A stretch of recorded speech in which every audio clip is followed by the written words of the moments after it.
How many remember FTP clothing? F the Population was started by Zac Clark way back in 2010 when he was still in high school. Zac took counterculture and made it mainstream. A counterculture that was once invisible except to those in the know. And he managed to balloon it into a multi-million-dollar industry. And the clothes that were once solely worn in the streets were being donned on runways in Paris. But over the last few years, FTP hasn't really been as active as they used to be. And why is that? Let's find out. I'm Nate the Great from TakeFlight214.com, and this is the sort of rise and fall of FTP clothing. But before we get started, don't forget to hit that like button. We're gaining more and more followers and more viewers, and we can't continue to do it without you guys' help. And if you want to continue to see us grow and upgrade to be a bigger and better channel, then liking and sharing the video is the best way to do that. But with that being said, let's jump right in. In the late 1980s, streetwear was born out of activities with discernible edge to them. Skateboarding, hip-hop, surfing, graffiti, and punk rock were all essential pools that streetwear's earliest pioneers drew from. And at the time of streetwear's genesis, there was no intention to it being as big as it would one day become. The clothes were a byproduct of a lifestyle around the aforementioned cultures, and the asperity and sense of danger that was intrinsic in those worlds naturally became a defining characteristic of streetwear. These were the influences that inspired Zac Clark. And when it came to infrastructure needed to establish a brand, Zac really had no outside guidance. Instead, he turned to the internet to teach himself the basics needed to start his own company. Kinda like myself.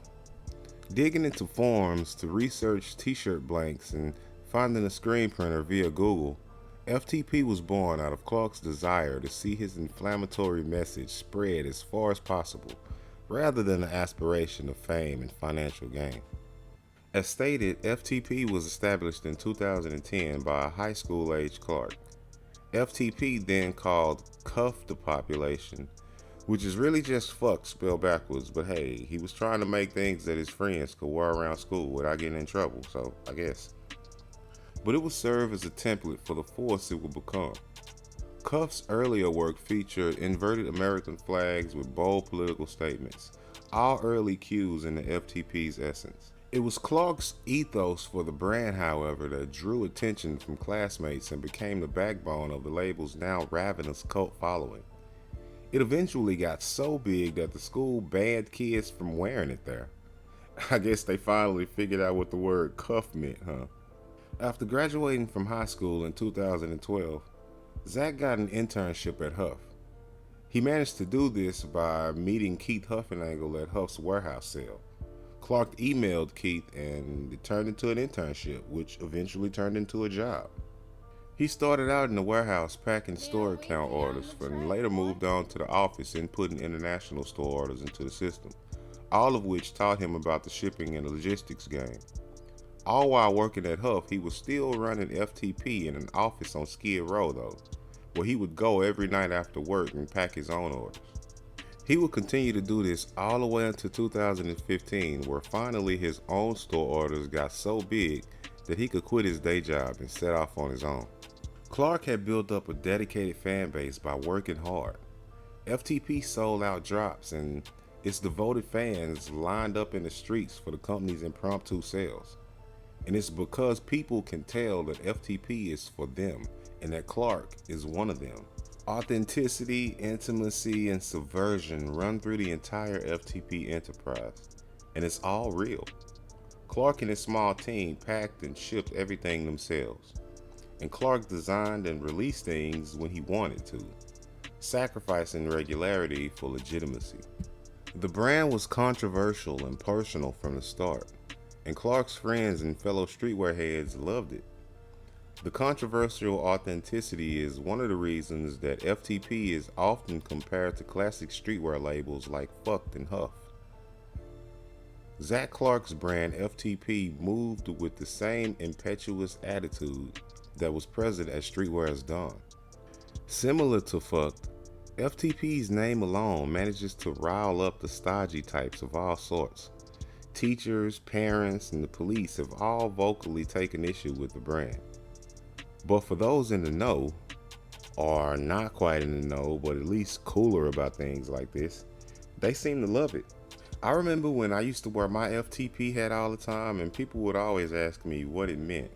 And I had this little game where I would ask them, what do you think it means? I would always get these random ass answers. I always thought it was kind of funny.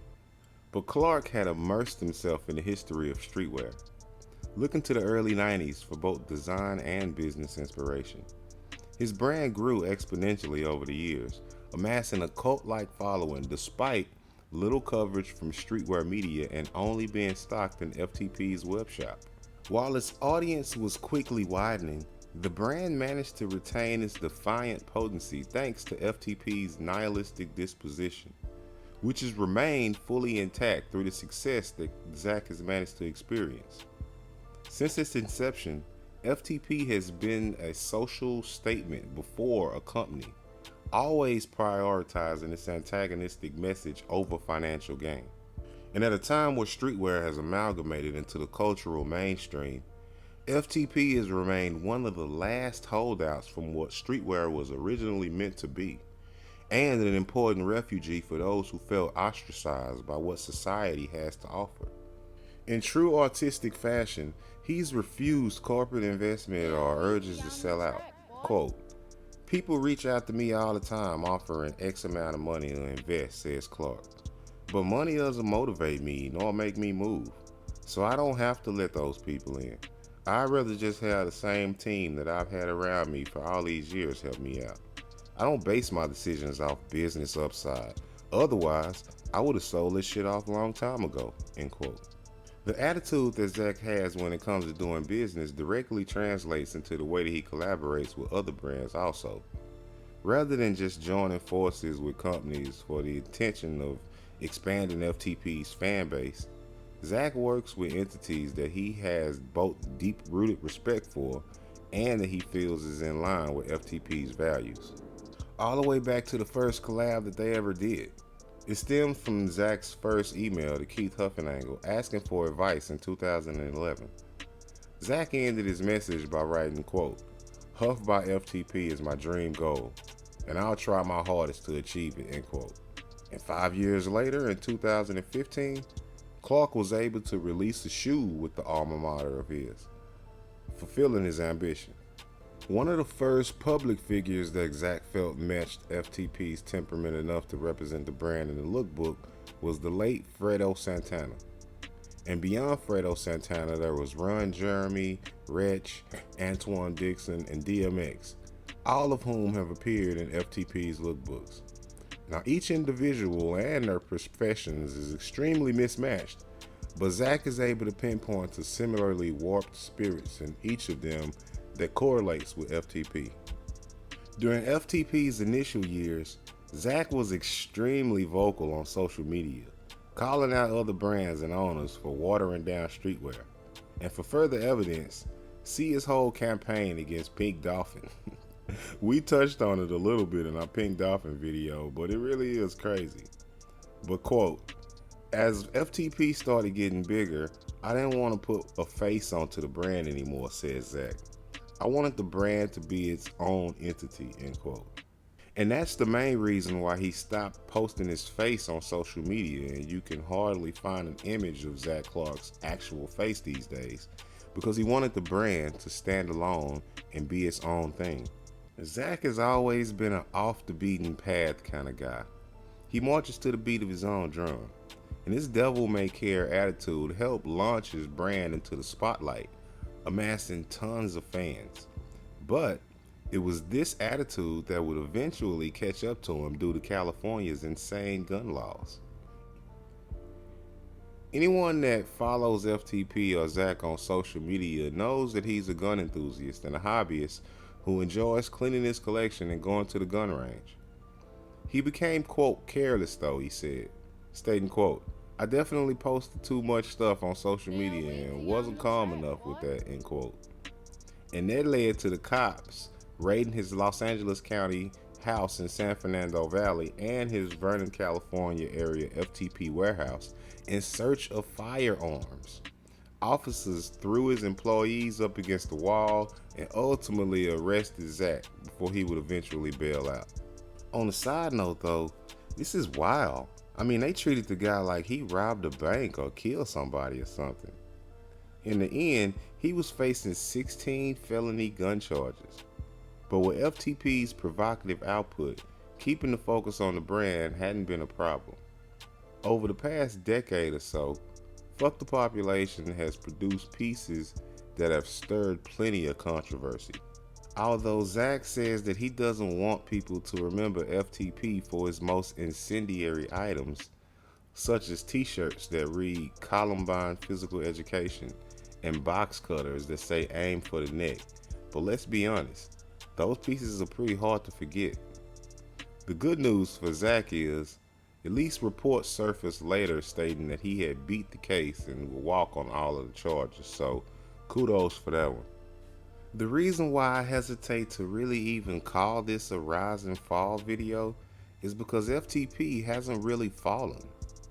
From the start, money, growth, or even fame was never really a big deal for Zac. He never shows his face and he basically releases what he wants when he feels, because he feels passionate about it. FTP in a way is a relic of the past, but in a good way though. In a world where streetwear has become nothing more than another commodity, FTP stands in the roots of what streetwear started as. And for that, they have my respect. But what do you think? Are you a fan of FTP? Hit us up in the comments section and let us know. Also, if you made it this far and haven't already, then don't forget to smash that like button. As we always say, liking and sharing the video is the best way to help us to continue to grow as a channel. And the best part about it is it's completely free. And if you want to be updated every time we drop a new episode just like this one, then don't forget to hit the subscribe button and then the notification bell. This way, you'll be dinged whenever a new video drops. But with that being said, I'm Nate the Great from TakeFlight214.com signing out. Until next time, peace.